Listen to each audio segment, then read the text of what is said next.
तो हेलो दोस्तों, स्वागत है सलों का हमारे यूट्यूब चैनल फॉरेस्ट मांगा एक्सप्लेन चैनल में। तो हमने अब तक देखा था कि लीफन लिन्यू से कहता है कि लिन्यू मैं ना थोड़ी देर के लिए घर से बाहर जा रहा हूँ, तुम ना घर का ध्यान रखना। फिर हम देखते हैं लीफन अपने विला से बाहर आ रहा होता है, तभी उसके पास जिमो आता है जिसकी हालत बहुत ही खराब होती है। वो लीफन से कहता है कि टीचर ली, बहुत ही बड़ा सीन हो गया है। लीफन कहता है मुझे साफ साफ बताओ कि आखिरकार बात क्या है।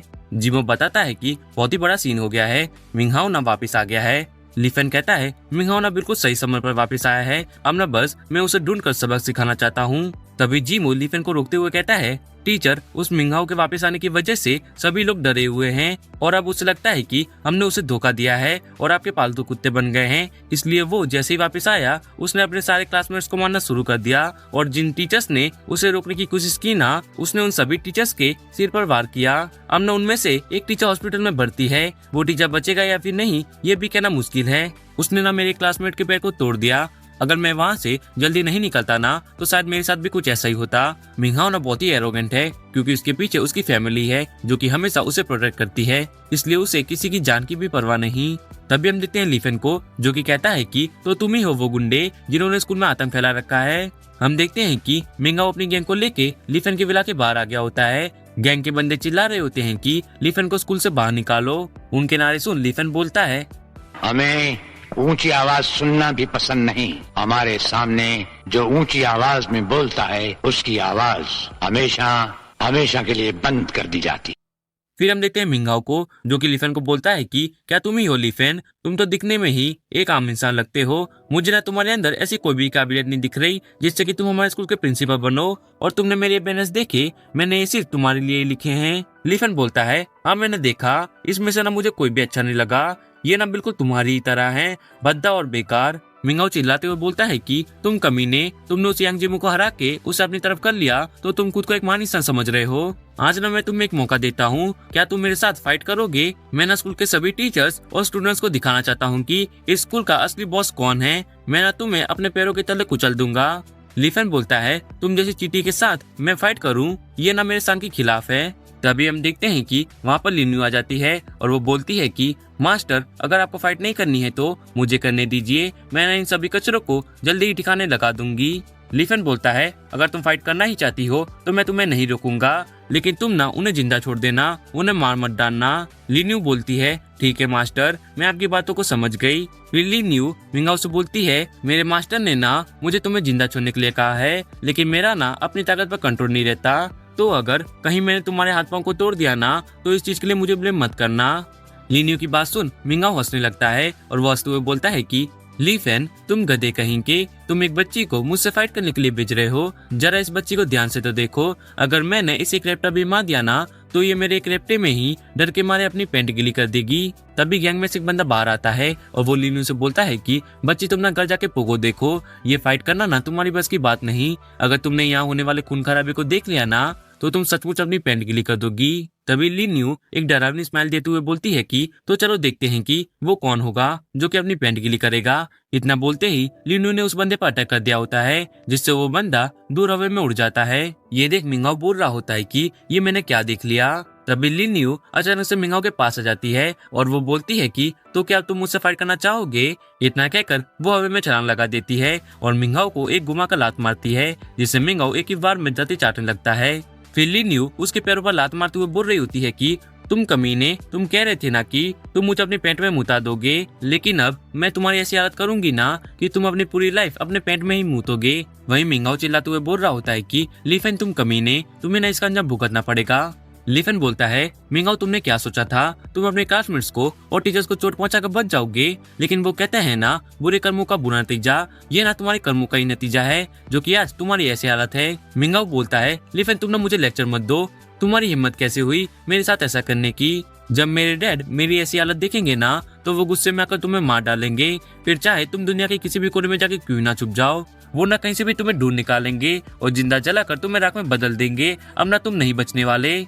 लीफन बोलता है तुम्हारे डैड को ना मुझे पूरी दुनिया में ढूंढने की कोई भी जरूरत नहीं, मैं ना यहीं खड़ा हूँ, बुला लो तुम्हारे डैड को, मैं भी तो देखूं आखिरकार इस बिगड़ी औलाद का बाप कौन है। मिंगहाओ बोलता है लीफन तुम अपनी मौत को खुद ही बुलावा दे रहे हो, अब ना मैं अपने डैड को कॉल करने वाला हूँ, अच्छा होगा अगर फिर तुम्हें इस चीज का पछतावा ना हो।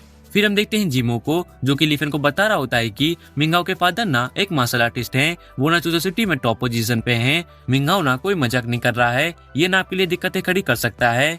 लीफेन बोलता है ठीक है, तुम्हें ना मेरी चिंता करने की कोई भी जरूरत नहीं, मैं ना उसके डैड से अकेले ही निपट लूंगा। हम देखते हैं मिंगाओ ने अपने डैड को कॉल कर दिया होता है और वो कॉल पर कह रहा होता है कि डैड जल्दी कीजिए, मुझे आपकी मदद चाहिए, यहाँ किसी ने मुझे मारने की हिम्मत की है, उसने मेरा अपमान किया, तो ना डैड आप ना जल्दी से अपने आदमियों को लेकर यहाँ आ जाइए और उसे सबक सिखाइए। वहीं दूसरी तरफ हम देखते हैं लिन्यू लीफेन के लिए चेयर लेकर आ गई होती है। लीफेन चेयर पर बैठ के बोलता है लिन्यू आज मैं तुम्हें बहुत ही बढ़िया शो दिखाने वाला हूँ, तुम ना बस थोड़ी देर वेट करो, शो ना जल्दी ही शुरू होने वाला है। फिर हम देखते हैं थोड़ी देर बाद वहाँ पर बहुत सारी ब्लैक कार्स आने लगती हैं। वहीं गैंग के बंदे ये देख बोल रहे होते हैं कि देखो सू फैमिली ना कितनी पावरफुल है, वो ना अपने फैमिली मेंबर की मदद के लिए कितने सारे गार्ड्स लेकर आए हैं। हम देखते हैं कार में से बिग बॉस बाहर निकलते हुए चिल्ला रहा होता है कि आखिरकार कौन है वो गधा जिसने कि मेरे बेटे को हाथ लगाने की हिम्मत की। बिग बॉस को देख मिंगाओ बोल रहा होता है डैड आपको यहाँ आने में इतना वक्त क्यों लगा, अगर आप थोड़ी देर और करते ना तो आज मैं मार जाता। फिर वो लीफेन की तरफ उंगली करते हुए कहता है डैड आप ना जल्दी कीजिए और उस आदमी को मार डालिए, मैं चाहता हूँ कि आप ना उसे बताएं कि उसने किसके बेटे को हाथ लगाने की हिम्मत की है। बिग बॉस बोलता है कोई भी मेरे बेटे को पीट कर यहाँ से नहीं भाग सकता, बस एक बार मैं उस नीहू से क्या हार गया तो तुम सब ये सोच रहे हो कि ली सीजन कमजोर है और तुम उसे आराम से बुली कर सकते हो, तो ये ना तुम्हारी बहुत ही बड़ी भूल है। बिग बॉस को देख लीफेन बोलता है ओह तो तुम ही हो इस मिंगाओ के फादर, वैसे तुम्हें देखकर मुझे डर क्यों नहीं लग रहा है, अब तक तो मेरे पसीने छूट जाने चाहिए थे ना, और अब तक तो मुझे तुम्हारे पैरों में गिरकर अपनी लाइफ की भीख मांगनी चाहिए थी ना। लीफेन को देख बिग बॉस के पसीने छूटने लगते हैं और वो सोच रहा होता है कि मेरे इस नालायक बेटे को दुनिया में और कोई नहीं मिला था क्या पंगा लेने को, जो कि उसने इस लीफेन से पंगा ले लिया। मिंगाओ चिल्लाते हुए कहता है डैड आप किस चीज का वेट कर रहे हैं, आप मेरे लिए उसे खत्म कर दीजिए, उसको 2 हिस्से में काट दीजिए, मैं ना उसे मरा हुआ देखना चाहता हूँ। हम देखते हैं बिग बॉस ने मिंगाओ को थप्पड़ मार दिया होता है। थप्पड़ खाने के बाद मिंगाओ सोच रहा होता है कि ये क्या, आखिरकार डैड ने मुझे थप्पड़ क्यों मारा, डैड को तो उस लीफेन को मारना चाहिए था ना। वहीं बाकी सभी लोग ये देख हैरान हो गए होते हैं। मिंगाओ चिल्लाते हुए बोलता है डैड आपने मुझे थप्पड़ क्यों मारा, आपको ना मेरी जगह उस लीफेन को थप्पड़ मारना चाहिए था, वो ना आपका ये थप्पड़ डिजर्व करता है ना कि मैं। बिग बॉस चिल्लाते हुए बोलता है तुम्हें पता भी है कि आखिरकार आज तुमने मेरे लिए कितनी बड़ी मुसीबत खड़ी कर दी है, मैंने न जाने कितनी बार तुम्हें समझाया था कि मेरे लिए और परेशानी खड़ी करना बंद करो, लेकिन तुम हो कि जो कि मानते ही नहीं। तुमने ना आज एक ऐसे इंसान को ऑफेंड किया है जिन्हें ऑफेंड करने की हमारी हैसियत नहीं है, आज ना सब कुछ खत्म हो चुका है, ये मामला ना अब बहुत ही बड़ा बन चुका है। मिंगाओ बोलता है डैड और प्रिंसिपल लीफेन तो गाँव से आया हुआ एक गवार है, आप उससे इतना क्यों डरते हो। मिंगाओ की बात सुन बिग बॉस चिढ़ते हुए बोलता है तुम गधे, मैंने तुम्हें अभी समझाया था ना, और फिर भी तुम उन्हें एक गांव का गवार कहने की जरूरत कर रहे हो। फिर बिग बॉस मिंगाओ को एक और थप्पड़ मार देता है और वो बोल रहा होता है कि क्या एक गांव का गवार टीचर, तुम्हें पता भी है आखिरकार वो कौन है, वो ना चूजो सिटी के टॉप मास्टर हैं, मैं भी उनके सामने कुछ नहीं, यहाँ तक कि उन्होंने उस नीहू तक को हरा रखा है और तुम उन्हें एक गाँव का गवार करने की हिम्मत कर रहे हो। क्या डैड आप ये क्या कह रहे हैं, लीफेन और एक मास्टर, हाँ ये सच है, मिस्टर ली ने मुझे और बाकी कई सारे मास्टर्स को हरा रखा है और अब सभी मास्टर्स मिस्टर लीफेन के इशारों पर काम करते हैं, और तुमने एक ऐसे बैनर्स लगा रखे हैं इनसे तुम मिस्टर ली को शर्मिंदा करना चाहते हो। फिर वो लीफेन के पास जाके झुकते हुए कहता है कि मिस्टर ली मेरे बेटे ने आपसे जो कुछ भी कहा है ना प्लीज आप उसे भूल जाइए, ये सब ना मेरी ही गलती है कि मैंने उसे लोगों से अच्छे से बात करना नहीं सिखाया, आपकी तरह ही मैं भी एक मास्टर हूँ, तो प्लीज मेरे खातिर आप मेरे बेटे को माफ कर दीजिए। तभी लिन्यू बिग बॉस को थप्पड़ मार देती है और वो बोलती है कि तुम कमीने, तुम मेरे मास्टर के अपमान के बदले में तुम्हारे बेटे को माफ करने को कह रहे हो, और वैसे मास्टर आपने बिल्कुल सही कहा था, इन कीड़ों को मारने में बहुत ही मजा आता है। लिन्यू की बात सुन बिग बॉस चिढ़ने लगता है। तभी लीफेन चेयर से उठ जाता है और वहाँ से जाते हुए बिग बॉस से बोलता है कि मैंने नहीं सोचा था कि मिंगाओ तुम्हारा बेटा होगा। लिन्यू चलो यहाँ ना अब इंटरटेनमेंट खत्म हो गया है, अब ना हमें यहाँ से चलना चाहिए। और हाँ एक और बात, मिंगाओ अब तुम्हें स्कूल वापस आने की कोई भी जरूरत नहीं, मैं तुम्हें स्कूल से बाहर निकालता हूँ, तो ना अब यहाँ से दफा हो जाओ। मिंगाओ सोचने लगता है कि लीफेन न जाने तुमने मेरे डैड को कैसे डरा रखा है, लगता है कि अब न बस मेरे अंकल ही बचे हुए हैं जो कि तुमसे मेरा बदला ले सकते हैं। फिर सीन शिफ्ट होता है, हमें तियांजिन और एक ओल्ड मैन को दिखाया जाता है। वो ओल्ड मैन तियांजिन से बोल रहा होता है कि ब्रदर चू, मैंने सुना है कि आपका एक पावरफुल मास्टर के साथ उठना बैठना है, तो इस बार आपको मेरी मदद करनी पड़ेगी। तियानजिंग बोलता है, हाँ मैं एक पावरफुल मास्टर को जानता हूँ, लेकिन मैं ये पक्का से नहीं कह सकता कि वो तुम्हारी मदद करने के लिए रेडी होंगे भी या नहीं, लेकिन मैं ट्राई जरूर करूंगा कि वो तुम्हारी मदद के लिए मान जाएं। तभी उस ओल्ड मैन के फोन पर किसी का कॉल आता है। वो ओल्ड मैन फोन को उठाते हुए बोलता है कि ओल्ड ब्रदर चू, आप ना बस 1 मिनट वेट कीजिए, मैं अभी इस कॉल का आंसर करके आता हूँ। फिर वो वहाँ से थोड़ा दूर आ जाता है और फोन पर बात सुन वो हैरान होते हुए बोलता है, क्या ऐसी बात है, ठीक है मैं जल्दी से वहाँ पे पहुँचता हूँ। ओल्ड मैन की बात सुन तियानजिंग बोलता है, तुम ना मुझे ठीक नहीं दिख रहे हो, क्या कुछ बुरा हुआ है? अगर तुम पर कोई भी परेशानी आ गई हो तो तुम बस मुझे बताओ, मैं तुम्हारे लिए उसे सॉल्व करने की पूरी कोशिश करूंगा। ओल्ड मैन बोलता है, ब्रदर चू, आपको ना इस चीज की चिंता करने की कोई भी जरूरत नहीं। ये मेरा निकम्मा भतीजा, उसने किसी के साथ फाइट कर ली और किसी ने उसके पैरों को तोड़ दिया, लेकिन ये ना कोई बड़ी बात नहीं है, इसके लिए आपको चिंता करने की कोई भी जरूरत नहीं है। इस चीज को ना मैं खुद से सॉल्व कर लूंगा। फिर सीन शिफ्ट होता है, हम एक लड़की को आते हुए देखते हैं जो कि लिफन का नाम चिल्ला रही होती है। हम देखते हैं वो लड़की और कोई नहीं वुसुआंग होती है। वुसुआंग लिफन से बोलती है, लिफन मैंने ना बहुत एफर्ट्स लगा के तुम्हारी इस एड्रेस को ढूंढा है और मैंने ये सब बस तुम्हें ये बताने के लिए किया है कि मैं गलत थी, मैंने तुम्हारे साथ बहुत गलत किया, मैं उन सभी चीजों के लिए तुमसे माफी मांगती हूँ। क्या मैं एक बार फिर से तुम्हारी गर्लफ्रेंड बन सकती हूँ क्या? लिफन मैं गलत थी, मैंने तुम्हें छोड़कर पैसा और फेम पाने के लिए उस यांगसाओ को चुन लिया, मुझे ना तुम्हें नीचा नहीं दिखाना चाहिए था, तो क्या अब हम फिर से पहले की तरह रह सकते हैं क्या? लिन्यू बोलती है, क्या तुमने कहा कि तुम मेरी मास्टर की फिर से गर्लफ्रेंड बनना चाहती हो? तुम्हें ना एक बार फिर से मिरर में अपनी शक्ल को देख लेना चाहिए, तुम ना मेरे मास्टर की गर्लफ्रेंड बनने के लिए क्वालिफाइड नहीं हो। लिफन बोलता है, वुसुआंग मैं ये नहीं कह रहा कि पैसों के पीछे भागना गलत है, अगर तुमने मेरे गरीब होने की वजह से मुझे छोड़ा होता तो उसके लिए मैं तुम्हें माफ कर देता, पर तुमने यांगसाओ के साथ मिलकर मेरी बेइज्जती की, मेरा अपमान किया, इस चीज को ना मैं कभी नहीं भूल सकता। तो मैं अब तुमसे बस यही कहना चाहता हूँ कि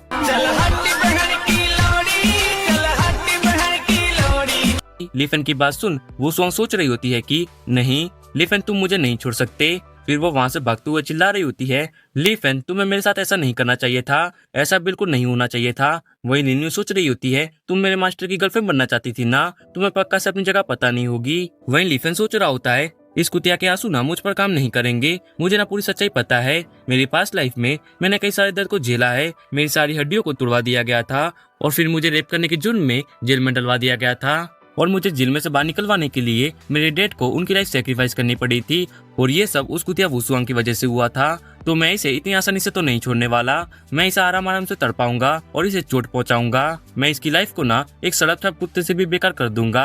तभी मिंगहाओ चिल्लाते हुए कहता है, लिफन तुमने यहाँ से भागने की कोशिश बिल्कुल मत करना, मेरे अंकल अभी यहाँ आते ही होंगे। लिफन बोलता है, अगर तुमने फिर से एक और बार बकवास करने की हिम्मत की ना तो मैं तुम्हारी लाइफ को छीनकर हमेशा के लिए तुम्हारा मुंह बंद कर दूंगा। तभी वहाँ लिफन के सामने एक जीप आके रुकती है। जीप को देख मिंगहाओ सोच रहा होता है कि फाइनली मेरे अंकल यहाँ आ गए, अब ना लिफन तुम्हारे जीने के दिन खत्म हो गए हैं, अब ना तुम जल्दी ही मरने वाले हो। अंकल ये आदमी लिफन है, इसने मुझे मारने की जरूरत की है, आप ना जल्दी कीजिए और अभी के अभी इसे मार डालिए और इसे मार कर मेरा बदला लीजिए। हम देखते हैं मिंगहाओ के अंकल और कोई नहीं वही ओल्ड मैन होता है जो कि थोड़ी देर पहले तियानजिंग के साथ बैठा था। वो लिफन से बोलता है, प्रिंसिपल ली मैंने सब कुछ सुना जो कि मेरे भतीजे ने किया, मेरे निकम्मे भतीजे ने बहुत सी गलतियां की, उसने अपने क्लासमेट्स और टीचर्स को मारा, तो आपने उसकी लातों को तोड़कर बिल्कुल सही किया, वो ना ये डिजर्व करता है और इसके इस तरह के बर्ताव के लिए इतना काफी नहीं है, हम ना इसे और सजा देंगे, हमारी सू फैमिली के कानून के हिसाब से इसे और भी सजा भुगतनी पड़ेगी। मैं उसका अंकल हूँ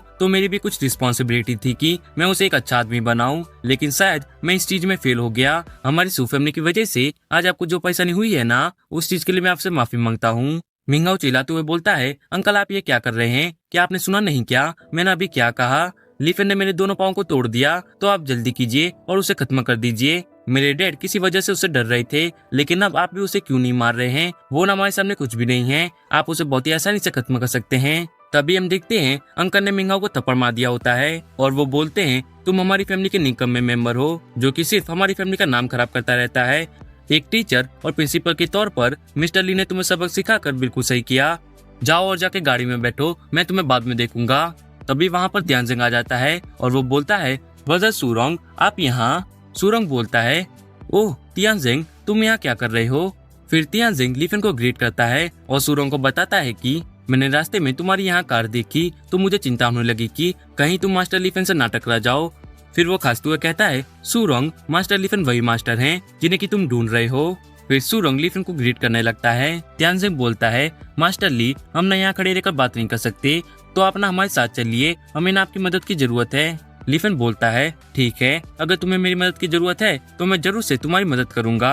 फिर हमें थोड़ी देर बाद का सीन दिखाया जाता है। सुरंग बोल रहा होता है कि मास्टर ली, इस बार हमें आपकी मदद की जरूरत है चाइना की ग्रेट आइडल वुडोंग वांसू को प्रोटेक्ट करने में। वुडोंग वांसू चाइना की टॉप आइडल है। वो ना बहुत ही अच्छी एक्टिंग करती है और उसकी वॉइस तो एक परी की तरह है। उसके मिलियंस में फैंस हैं। चाइना में हर कोई उसे पसंद करता है। वो ना चाइना में बहुत ही ज्यादा फेमस है। वो ना एक सुपरस्टार है। और अब अगले हफ्ते टूजो सिटी में उसका एक कॉन्सर्ट है और हमने उसकी सिक्योरिटी की जिम्मेदारी ली है। अगर हमने ये काम कर लिया ना तो मैं आपको इसके लिए 100 मिलियन पे करूंगा। लीफेन बोलता है, मुझे माफ करना, लेकिन मुझे ना किसी का बॉडीगार्ड बनने का कोई भी शौक नहीं, चाहे फिर वो कोई सुपरस्टार ही क्यों ना हो। सुरंग बोलता है, वुडोंग वांसू के फादर और मैं कई सालों से दोस्त हैं। उसके फादर ने हमारे देश के लिए कई सारी चीजों का त्याग किया है। इस कारण उसने अपनी बेटी को बड़े होते हुए भी नहीं देखा है। अभी फिलहाल वो हमारे देश के लिए एक secret weapon the Aden serum को बनाने में लगा हुआ है। जब सीरम तैयार हो जाएगा ना तो उसका इस्तेमाल करके हमारे देश के स्पेशल फोर्स के सोल्जर्स अपनी पावर्स को न्यू लेवल तक ले जा सकते हैं। उनकी पावर इन स्ट्रेंथ लेवल या उससे भी ज्यादा बढ़ सकती है।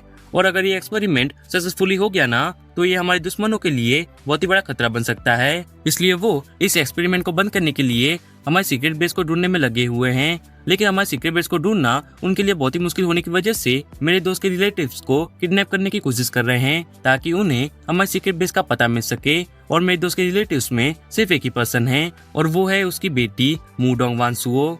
अगर उसकी बेटी के साथ कुछ भी गलत हुआ ना तो फिर वो अपने एक्सपेरिमेंट पे फोकस नहीं कर पाएगा और इसका सीधा असर उसके एक्सपेरिमेंट पे पड़ेगा। अगर ऐसा हुआ ना तो हमारी गवर्नमेंट ने इस एक्सपेरिमेंट के पीछे जितना खर्च किया है ना वो सभी के सभी पैसे वेस्ट चले जाएंगे। तो मैं आपसे हाथ जोड़कर विनती करता हूँ कि आप हमारी कंट्री के लिए वुडोंग वांसू को प्रोटेक्ट करने में हमारी मदद करें। तो इसका आगे क्या होगा वो हम देखेंगे नेक्स्ट एपिसोड में। तब तक के लिए थैंक्स फॉर वॉचिंग।